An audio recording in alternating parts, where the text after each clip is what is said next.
दोस्तों, मोबाइल में इंटरनेट कैसे चलता है, ये आपने कभी सोचा है? और तो और फोन में ऐसा क्या सेटिंग है जिसके ऑन करते ही आप पूरी जिंदगी फ्री में इंटरनेट का उपयोग कर सकते हैं? तो चलिए जानते हैं सबके बारे में आज के इस वीडियो में।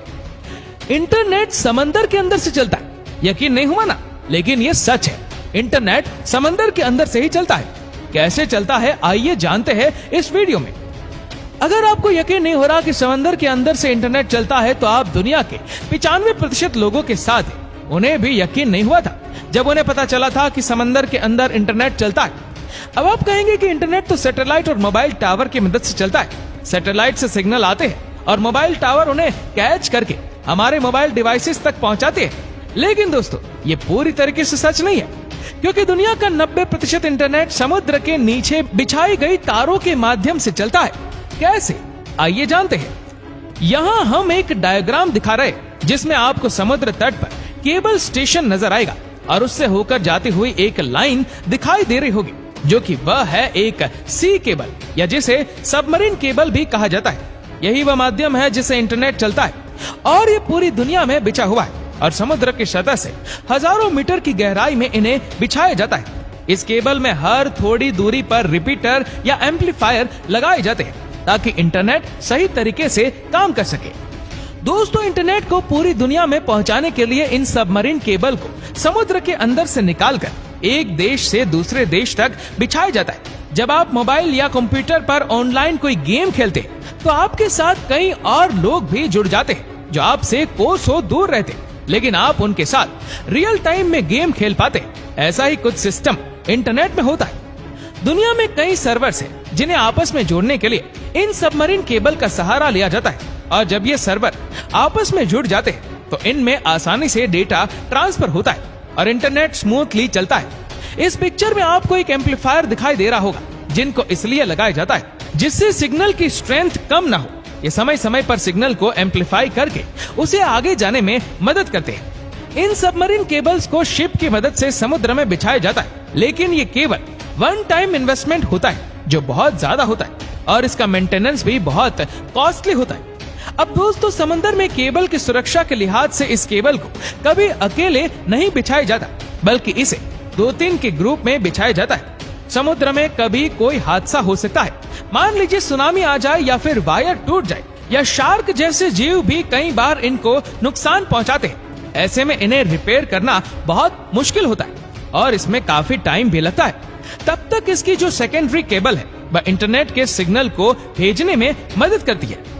अब आप सोच रहे होंगे कि ये काम आखिर किया कैसे जाता है, तो देखिए, शिप में क्रेन की मदद से वायर को समुद्र में डाला जाता है और फिर एक मशीन को समुद्र में डाला जाता है तो सही जगह पर एम्पलीफायर को सेट करती है। क्योंकि दोस्तों, समुद्र में कई जगह गहराई बहुत ज्यादा होती है, वहाँ गोताखोरों का जाना भी सुरक्षित नहीं होता, इसलिए ये पूरा काम मशीनों से लिया जाता है और ये वायर पूरी तरीके से चेक भी कर लेता है। चलिए अब आपको वायर्स के बारे में बताते हैं। देखिए, वायर ओपन एंड है, इसमें आपको कई सारे वायर्स दिखाई देंगे। ये फाइबर वायर है, इसके ऊपर पहले रबर की कोटिंग है, फिर इसके ऊपर स्टील की कोटिंग है। इसके ऊपर काफी सारी कोटिंग की जाती है क्योंकि ये वायर को सुरक्षा और स्ट्रेंथ देते हैं। दोस्तों, ये जो 100 से भी ज्यादा वायर आपको नजर आ रहे हैं, इन्हें ऑप्टिकल फाइबर बोलते हैं और ये वायर इंटरनेट के सिग्नल को लेकर जाते हैं और एक वायर 100 MB के डेटा को ट्रांसफर कर सकता है। लेकिन आजकल जो केबल आ रही है वो तो 1000 MBPS तक का डेटा ट्रांसफर कर सकती है। दोस्तों, इन्हीं केबल से दुनिया के सारे लोगों का डेटा एक जगह से दूसरी जगह ट्रांसफर होता है। लेकिन इतनी सुरक्षा के बाद भी अगर कभी कोई वायर डैमेज हो जाता है तो फिर गोताखोर समुद्र में जाकर इसे रिपेयर करते हैं। आपको बता दें कि एक वायर लगभग 25 साल तक काम कर सकता है और इसीलिए इतने समय तक समुद्र के अंदर रहने पर इसमें खाई वगैरह जम जाती है। अब आप सोच रहे होंगे कि आखिर समुद्र में केबल बिछाने का काम कौन सी कंपनियां करती है? दोस्तों, बहुत ही कम कंपनियां हैं जो ये काम करती है, जिन्हें टियर वर्क कंपनी कहा जाता है। ये कंपनियां पूरी दुनिया के समुद्रों में सबमरीन केबल बिछाने और उसे मेंटेनेंस का काम करती है। भारत में भी लगभग हर बंदरगाह पर ये सबमरीन केबल बिछी हुई है। भारत में सबमरीन केबल का सबसे बड़ा जंक्शन मुंबई में है और वो पूरी दुनिया के साथ जुड़ा हुआ है। अगर इंटरनेट सबमरीन केबल से चलता है तो ये एयरटेल, आइडिया, जियो हमें इंटरनेट कैसे दे पाते हैं? तो दोस्तों, ये सब टियर 2 कंपनी से जो इन सबमरीन केबल वाली कंपनियों से इंटरनेट खरीद कर उसे हम तक पहुंचाती है और दोस्तों इंडिया में जो सबसे बड़ा केबल नेटवर्क है वह टाटा ग्रुप का है, जिसके साथ ही कुछ समय पहले रिलायंस ने भी अपने खुद की सबमरीन केबल लॉन्च कर दी है और वह 25,000 किलोमीटर तक लंबाई की है। और यही वजह है कि रिलायंस आपको फ्री इंटरनेट दे पाता है और आपकी मौज हो जाती है। दोस्तों हाल ही में भारत सरकार ने इंटरनेट कम्युनिकेशन के लिए चेन्नई से अंडमान निकोबार तक समुद्र में 2312 किलोमीटर लंबी ऑप्टिक फाइबर केबल बिछाई है। इस submarine optical fibre cable connectivity परियोजना का शुभारंभ पीएम मोदी जी ने 2018 में किया था। इसका लोकार्पण भी इन्हीं के हाथों हुआ। इस लॉन्चिंग के साथ ही एयरटेल ने द्वीप में अल्ट्रा फास्ट 4G सर्विस शुरू कर दी है। इसी के साथ एयरटेल इस द्वीप में ultra fast 4G service launch करने वाला देश का पहला मोबाइल ऑपरेटर बन गया है।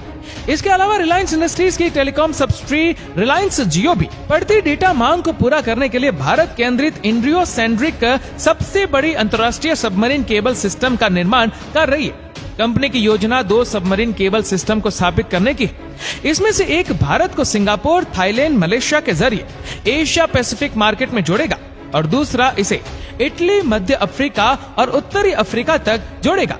इस हाई स्पीड की प्रणाली से 16,000 किलोमीटर से अधिक की दूरी तक 200 TBPS टेराबाइट प्रति सेकंड से अधिक की भी क्षमता प्राप्त हो जाएगी। दोस्तों अब वो दिन दूर नहीं जब हो सकता है कि दुनिया के कई देशों की तरह हमारे देश में इंटरनेट हमेशा के लिए फ्री मिले और वो भी 5G की स्पीड से।